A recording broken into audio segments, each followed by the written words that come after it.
आप सभी का स्वागत है। आज हम एनालाइज़ करेंगे नाम अदनान अलीम जी का। इनके नाम का टोटल आता है 34 पे, उसको रिड्यूस करेंगे तो 7। ये कंपाउंड क्या इनकी डेट ऑफ बर्थ को सूट करता है, ये हम जानेंगे लोशो ग्रिड और वैदिक ग्रिड के हिसाब से। इनका नाम मैं पाइथागोरस के हिसाब से भी डिज़ाइन कर सकता हूँ। लेकिन अब हम एनालाइज़ करेंगे सबसे पहले लोशो ग्रिड, वैदिक ग्रिड। लोशो ग्रिड के हिसाब से इनका बर्थ नंबर 1 है, डेस्टिनी नंबर 5 है, 1 नंबर क्या होता है 11 minus total of year of birth, तो 11 माइनस 6 हो गया 5। ये है लोशो ग्रिड। हमने नंबर्स को ऐसे फिल कर दिया 9 5 7 7 7। तो इनका नाम लोशो ग्रिड के हिसाब से या तो 3 पे जाना चाहिए या तो 6 पे जाना चाहिए। 6 पे इस वजह से क्योंकि इनका नाम जो है, इनका बीएन और डीएन 5 है। तो अब बीएन का जो है, ये जो लाइफ स्टेज है वो पार कर चुके हैं। डीएन अभी इनका एक्टिवेट हो चुका है। तो डीएन जो है ये फ्रेंडली है 5 का। तो कोई भी ग्रिड देखता है वो बोलता है कि भाई ग्रिड तो अच्छी है, हाँ बस 6 को एक्टिवेट कर दीजिए काम हो जाएगा। ठीक है? तो ये बात सही है और बहुत से लोग इनको 3 पे भी ले जाते हैं। 3 पे भी ले जाते हैं तो ये 3 5 6 का इमोशनल प्लेन है, इससे आदमी की इंट्यूशन बढ़ जाती है। हालाँकि मैं ऐसा नहीं करता, मैं नाम को अगर लोशो ग्रिड के हिसाब से रखता तो 6 पे रखता। करेक्ट? अब हम देखेंगे वैदिक ग्रिड के हिसाब से इनका नाम किस नंबर पे जाना चाहिए।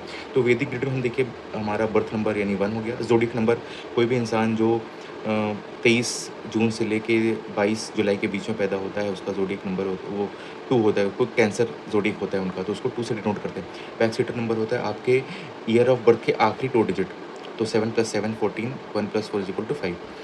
डेस्टिनी नंबर 3 + 2 यानी डेट ऑफ बर्थ का टोटल ये आ गया 5 पे। ये हमारी होती है ग्रिड 319675284। हमने ऐसी फिलिंग कर दी। वैदिक ग्रिड में हम 19 जो सेंचुरी का नंबर होता है वो नहीं लेते। तो अब ये देखिएगा 1 से 1 एक बार आया, ठीक है? अब बोल रहे होंगे 9 9 क्योंकि सेंचुरी का नंबर है हमने नहीं लिया, ठीक है? और हमारा ज़ोडिएक नंबर 2 है और back setter number 5। Back setter मैंने ज़ोडिएक और बैक सेटर ऐसा होता है ये पार्शियली प्रेज़ेंट होते हैं। अगर ये डेट ऑफ बर्थ में डायरेक्टली दिखे तो हम वैल्यूज़ को रिपीट करके लिखेंगे। लेकिन अगर नहीं दिखा तो हम जैसे देखिए हमने ज़ोडिएक नंबर नहीं लिखा, ठीक है? तो 2 हालाँकि पार्शियली प्रेज़ेंट है। अब देखिए नेम किस पे जाना चाहिए। देखिए इस डेट ऑफ बर्थ में मुझे कोई भी नेगेटिव कॉम्बिनेशंस नहीं दिख रहा है। दिख रहा है तो सिर्फ़ पॉज़िटिव कॉम्बिनेशन, ठीक? तो नेम हमारा या तो 2 पे जाएगा, या तो 9 पे जाएगा या तो 3 पे जाएगा, ठीक है? लेकिन अगर हम नाम को 2 पे ले जाते हैं, तो हमारा 1 और 2 का अमावस्या योग जो कि बहुत पावरफुल योग होता है, वो बन जाएगा। तो जहाँ तक मेरे अगर मैं इस नाम को डिज़ाइन करता तो 2 पे टोटल को ले जाता और 9 और 3 के रेमेडीज़ करता।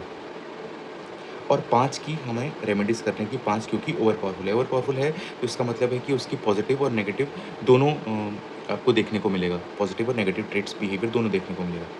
तो इसको हम पैसिफ़ाई करते हैं, तो ये रेमेडी है। तो हमने ये जाना कि लोशो के हिसाब से इसका नाम किस पे जाएगा, लोशो ग्रिड प्रैक्टिशनर इसको 6 पे ले जाते हैं और जो वैदिक ग्रिड प्रैक्टिशनर है ये इसको 2 पे ले जाते हैं, करेक्ट? ताकि हमें 1 और 2 का एक स्ट्रॉन्ग अमावस्या योग का कॉम्बिनेशन मिल जाए, करेक्ट? और हम इस नाम को पाइथागोरस के हिसाब से भी डिज़ाइन कर सकते हैं।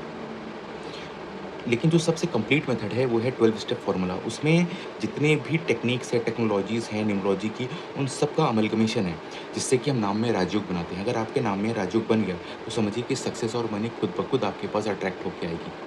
इतना पावरफुल होता है राजयोग। तो हम देखेंगे कि राजयोग के स्टेप्स क्या-क्या हैं और किस-किस टेक्नोलॉजीज़ को इस्तेमाल करके उनको बनाया गया है। ये है 12 step formula for name design. हम नाम को डिज़ाइन करते हैं यही स्टेप को फॉलो करके। सबसे पहला स्टेप है डिसाइडिंग द नेम नंबर, यानी कि नाम किस नंबर पे जाना चाहिए। नाम उस नंबर पे जाएगा कि जिससे मेरे ग्रिड में कोई बैड योगा टूट रहा हो या कोई गुड योगा क्रिएट हो रहा हो। अगर कोई वीक नंबर है वो स्ट्रेंथन हो रहा हो। अगर इन तीनों में से कुछ भी नहीं हुआ तो हम मिसिंग नंबर पे ले जाएंगे।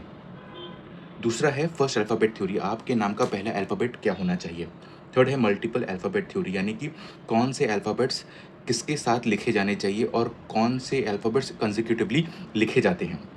फोर्थ है साउंड थ्योरी, यानी कि आपके नाम में कुछ नेगेटिव साउंड्स होते हैं, कुछ पॉजिटिव साउंड्स होते हैं, कुछ न्यूट्रल होते हैं। तो अगर नेगेटिव साउंड्स होते हैं तो हम उसको रिमूव करते हैं। Fifth and the most important step is Rajyoga. अगर आपके नाम में राजयोग बन गया तो समझिए कि सक्सेस और मनी आपके पास खुद ब खुद अट्रैक्ट होके आएगी। स्टेप 6 है नेम ग्रेडिंग।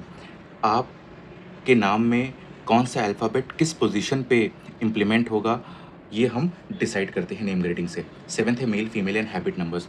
बहुत से लोगों की ग्रिड में मैंने देखा है कि फीमेल नंबर ज़्यादा होते हैं। जिनकी ग्रिड में फीमेल नंबर ज़्यादा होते हैं, उनकी अर्निंग में दिक्कत होता है। तो उनको हम डेलिबरेटली हम मेल नंबर्स पे नाम को ले जाने के लिए रिकमेंड करते हैं। 8th होता है नेम ग्राफ। नेम ग्राफ एक तरह का ग्राफ होता है।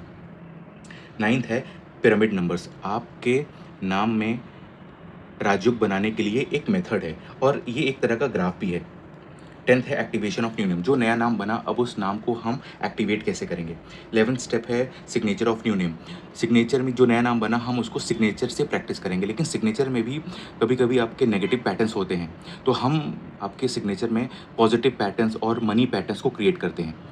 12th स्टेप है नेम एनर्जाइजर या यंत्रा, आपके नाम का, नए नाम का और डेट ऑफ बर्थ का हम यंत्रा भी बना के देते हैं, जिससे कि आपको अपने घर के एक डायरेक्शन में इसको लगा लेना होता है, जिससे कि आपको उसकी पावर मिलती रहती है।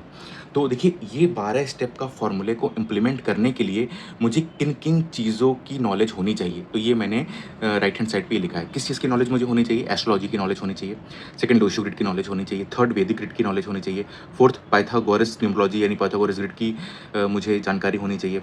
फिफ्थ है साउथ इंडियन न्यूमरोलॉजी की जानकारी मुझे होनी चाहिए। साउथ इंडियन उस काम में आता है, मान लीजिए कोई इंसान हो, उसको नहीं पता कि उसका डेट ऑफ बर्थ क्या है, लेकिन उसका नाम है, उसको करेक्ट कराना है, तो हम साउथ इंडियन न्यूमरोलॉजी का इस्तेमाल करते हैं। सिक्स्थ है कबाला न्यूमरोलॉजी, जिससे हम राज्यों क्रिएट करते हैं।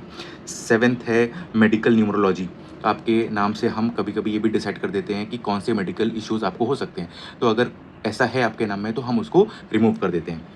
एट्थ है कैल्डियन न्यूमरोलॉजी, कैल्डियन न्यूमरोलॉजी कुछ नहीं है, जो अल्फ़ाबेट्स की न्यूमेरिकल वैल्यू है वो डिसाइड करता है कि उसको, उसी को हम कैल्डियन न्यूमरोलॉजी बोलते हैं। नाइन्थ स्टेप है प्रोनोलॉजी, यानी कि आपके नाम में जो भी साउंड्स होती है वो स्टडी ऑफ साउंड्स है। ग्राफोलॉजी, यानी कि आपके जो हैंड राइटिंग में जो पैटर्न्स बनते हैं, study of the patterns in handwriting is known as graphology. 11th step है लॉ ऑफ अट्रैक्शन, ये सभी जानते हैं, आप गूगल भी कर सकते हैं कि लॉ ऑफ अट्रैक्शन क्या होता है। ये इन सारी चीज़ों का नॉलेज होने के बाद तो आप ये 12 स्टेप का फॉर्मूला इम्प्लीमेंट कर सकते हैं, और बिलीव मी, अगर एक बार आपके नाम में राजयोग बन गया तो there is no looking back. और मार्केट में सिर्फ और सिर्फ आपको लोशो ग्रिड बताएंगे, मिसिंग नंबर है, नाम रख दीजिए। नाम बनाना इतना आसान नहीं होता, इसमें कम से कम, अगर मेरी किस्मत अच्छी हुई तो हो सकता है 2 घंटे लगेंगे, नहीं तो कम से कम 2 से 4 दिन लग जाते हैं नाम को एक लकी नेम में बनाने में।